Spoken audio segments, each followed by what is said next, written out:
Family courts को लेकर मैं बोलना चाहता हूं, वो ये है कि सर जिस विषय पर माननीय सदस्य मेहताब जी ने भी कहा है और नवनीत राणा जी ने भी कहा है, सर फैमिली कोर्ट्स के मैटर्स जितने भी पेंडिंग आज की तारीख पर हैं, पूरे हिंदुस्तान में कई लाखों मैटर्स सर पेंडिंग है।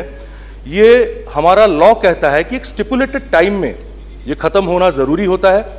हर इंसान का, जो कपल होते हैं वो भले ही हस्बैंड हो या वाइफ हो, दोनों अगर साथ में रहना चाहते हैं तो साथ में रहें, कॉन्सिलेशन उनका हो, लेकिन एक सही तरीके से हो। कॉन्सिलेशन के हर एक चीज़ों को रिकॉर्ड में भी लिया जाए, जिसको मैं जितना जानता हूं सर, कॉन्सिलेशन भले ही कुछ महीनों तक चल रहा है या कुछ कॉन्सिलेशन स्टिपुलेटेड टाइम में चलने के बावजूद भी 6-7 महीने के लिए भी प्रोलॉन्ग किया जाता है, और उसमें जो चीज़ें होती हैं, जो बातें होती हैं, जिस तरह का डिस्कशंस होता है, उसको कभी कंसिडर किया नहीं जाता है for the case matter sir.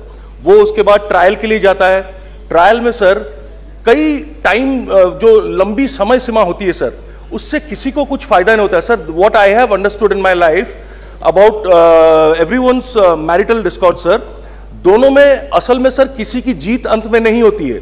ना पति जीतता है ना पत्नी जीतती है सर, दोनों की हार ही होती है, दोनों की हार ही होती है। लेकिन सिर्फ इसी हार को लेकर कई सालों तक अपनी जिंदगी, सामने वाले की जिंदगी और उन दोनों के साथ जुड़े हुए परिवार के जितने सदस्य या दोनों से जुड़े हुए जितने लोग, आम इंसान, उन सबकी जिंदगी भी प्रभावित होती है सर।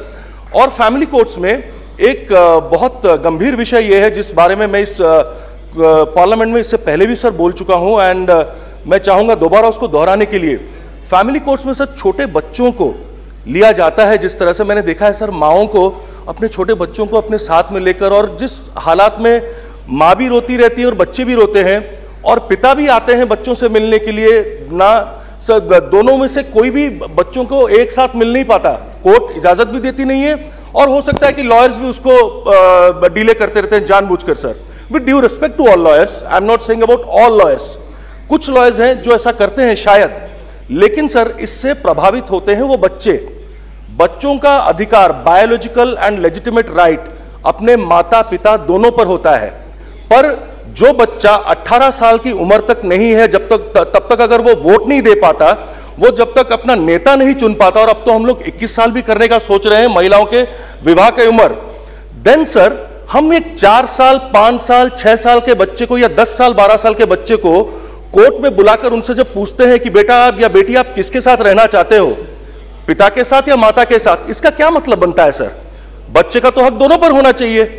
हमें किसने अधिकार दिया है कि बच्चे को हम बाप से अलग करें या मां से अलग करें? यह चीज बहुत गंभीर विषय है। मैंने माननीय मंत्री जी से भी इस विषय पर पर्सनली आलोचना किया था। मैंने माननीय मंत्री पार्लियामेंट्री अफेयर्स अर्जुन राम मेघवाल जी से भी इस बारे में आलोचना किया था सर, और मैं चाहूंगा कि इस विषय पर गंभीरता से सोचा जाए, कोई जल्द से जल्द एक अमेंडमेंट लाया जाए इस पर। दूसरी बात सर, मैं ज्यादा और नहीं बोलकर खत्म करूंगा, सेइंग दैट फैमिली सर, पहले कहा जाता था एक पूरा गांव जो होता था सर, वो हर घर के बच्चे को जानते थे कि ये बच्चा इनका लड़का है या ये बच्ची इनकी बेटी है।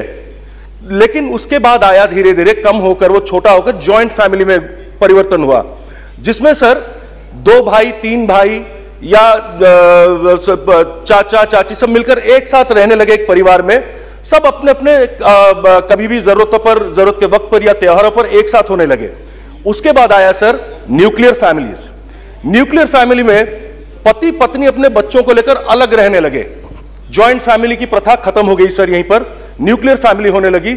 उसके बाद आ गया सर लिव इन रिलेशनशिप, और लिव इन रिलेशनशिप के साथ साथ सर ऐसा भी हुआ, बच्चों को किसी हॉस्टल में भेज दिया जाता था, बच्चे हॉस्टल में रहेंगे, मां बाप अपने काम में बिजी रहते थे।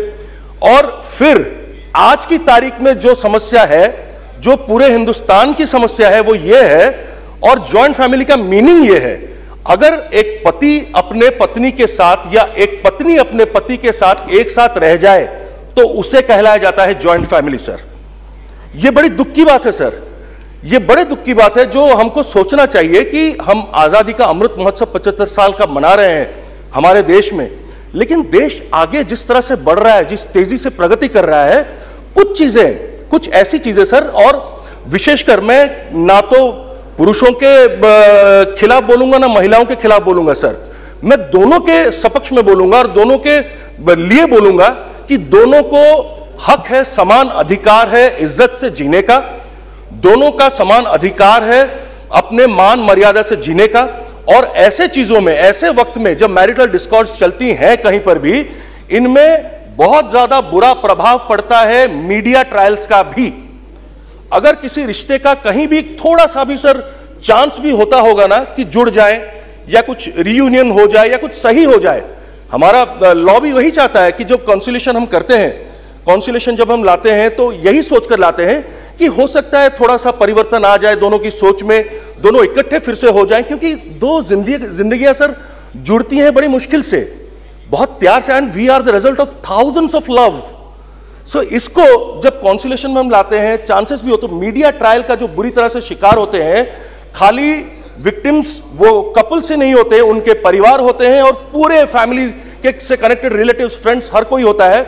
इस पर एक रोक लगानी बहुत जरूरत है, आवश्यकता है। मैं माननीय मंत्री जी को बोलना चाहूंगा, many things connected to other ministries are also interrelated and connected to this matter.